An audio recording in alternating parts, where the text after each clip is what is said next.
Si Pastor Apollo Sikibuloy ngayon ay nakakulong dahil siya po ay nanindigan sa kanyang kaibigan na walang iba kundi si President Duterte.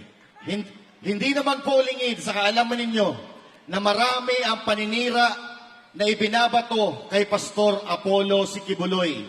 At nandito po kami, nandito po ako mismo para kondinahin po yung mga masasama na ibinabato kay Pastor Apollo Sikibuloy. At siyempre, mga kababayan, mamaya o pwede po kayong magtanong regarding sa kandidatura ni Pastor Apollo Sikibuloy, lahat po ng katanungan ninyo, personal, political, sasagutin po natin yan para tayo ay magkaintindihan.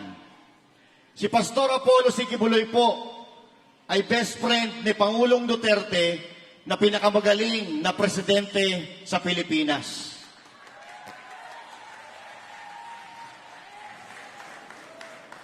At si Pastor Apollo Sikibuloy ngayon ay nakakulong dahil siya po ay nanindigan sa kanyang kaibigan na walang iba kundi si President Duterte.